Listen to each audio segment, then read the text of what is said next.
Radio City podcast. Radio city పిట్ట కథ. మీరు వింటున్నారు రేడియో సిటీ 91.1లో. నేను మీ ఆర్జే యోగితాని.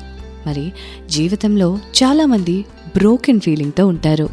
అంటే జీవితంలో చాలా సిచ్యువేషన్ని ఫేస్ చేసి ఇంత ఫేస్ చేసేనా ఇంకా నాలో ఓపిక లేదు, నాలో ఏ భాగం కూడా ఫుల్గా లేదు, సమ్ మిస్సింగ్ పార్ట్ అనేది నా జీవితంలోనున్నది అని ఫీల్ అవుతూ చాలామంది లైఫ్ని లీడ్ చేయలేకపోతారు. కానీ మీకు విషయం తెలుసా, చాలామంది అలాంటి సిచ్యువేషన్స్ని ఎలా ఫేస్ చేయాలో తెలియని పరిస్థితిలో ఉన్నప్పుడు ఆ సిచ్యువేషన్ని ఫేస్ చేసి ఫైట్ చేసి మీరు దాన్ని ఓవర్టేక్ చేసి ముందుకొచ్చారు అన్న విషయాన్ని రియలైజ్ అవ్వాలి. Not everything which is damaged is useless. దీనికి సంబంధించి ఒక చక్కనైన స్టోరీ చెప్పడానికి రెడీగా ఉన్నాను. మన పిట్ట కథల్లో. అనగనగా ఒక ఊరిలో తిరుపతి అని ఒక ఆయన ఉన్నారు. ఆయన ఒక చాలా పెద్ద నర్సరీ మెయింటైన్ చేస్తున్నారు. అసలు ఈ భూమి మీద లేనన్ని ఫ్లవర్స్, ఆ ఊరిలో ఎక్కడ దొరకనట్టి ఫ్లవర్స్ కూడా ఆయన నర్సరీలో దొరికేవి. ఊరిలో వాళ్ళందరూ చాలా ఆనందించారు ఆయన నర్సరీకి వెళ్ళినప్పుడల్లా. హెల్త్ని బాగు చేసే మొక్కల నుంచి ఇంటిని, ఆ చుట్టుపక్కల పరిసర ప్రాంతాలని అందంగా చూపించే పువ్వుల వరకు ప్రతిదీ ఆయన నర్సరీలో లభిస్తాయి. ఒకరోజు ఆయన అబ్జర్వ్ చేశాడు, ఒక పక్కనున్న ఫ్లవర్సే బ్లూమ్ అవుతూ ఉన్నాయి, ఇంకో పక్కని మాత్రం ఎండిపోయి చచ్చిపోతున్నాయి. అదేంటది, ఒక పక్కనే వాటర్ వెళ్తుంది, ఇంకో పక్కన వాటర్ వెళ్ళట్లేదా, ఏంటి మొక్కలు ఇలా చచ్చిపోతున్నాయి అని చెప్పి తను ఏ ట్యాంక్ని అయితే 2 భాగాలుగా సెపరేట్ చేసి ఉంచాడో అందులో ఒక భాగం పాడైపోయి ఉంది. సో దానివల్ల అటు సైడ్ ఉన్న ప్లాంట్స్కి వాటర్ అనేది అందట్లేదు.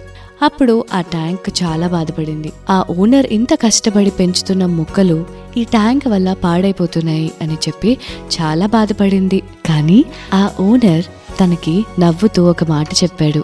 ఆ ట్యాంక్ వైపు చూసి ఒక మాట చెప్పాడంట ఆ ఓనర్. అదేంటి అంటే, నువ్వు వాటర్ చేసిన సైడ్ అన్ని ఉపయోగకరమైన పువ్వులు, మూలికలు, మొక్కలు, ఇంకోవైపు ఎక్కడైతే నువ్వు వాటర్ చేయడం మానేసావో అవి చాలా పాయిజనస్ ప్లాంట్స్. సో బాధపడాల్సిన అవసరం లేదు, ఎందుకంటే అందరికీ ఉపయోగపడినవి ఇంకా నా చేతుల్లోనే ఉన్నాయి అని చెప్పాడంట. సో దీన్ని బట్టి అర్థమైంది ఏంటి అంటే, అవసరమైన దానికి హెల్ప్ అనేది అందింది, అనవసరమైనవి ఆ ట్యాంక్ అనుకోకుండా చంపేసింది. ఎందుకంటే ఆ పాయిజనస్ ప్లాంట్స్ చాలా ప్రమాదం.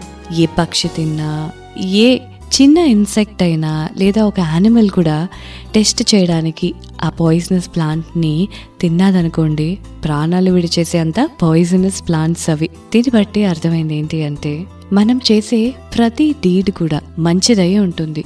ఆ క్షణానికి అది మిమ్మల్ని డిసప్పాయింట్ చేసినా ఫ్యూచర్లో దానివల్ల ఎంతమందికి లేకపోతే ఎన్ని రకాలుగా అది ఉపయోగపడిందో రియలైజ్ అవుతారు. So any deed done by you, whether good or bad, has always a positive side. ప్రతిదానికి ఒక పాజిటివ్ సైడ్ అనేది ఉంటుంది. అది మనం గమనించడం మర్చిపోతాం. చాలా చక్కనైన స్టోరీ విన్నారు కదా. ఇలాంటి చక్కనైన స్టోరీస్ వినడానికి keep listening to me only on Radio City 91.1. నేను మీ RJ Yogita. Radio City podcast.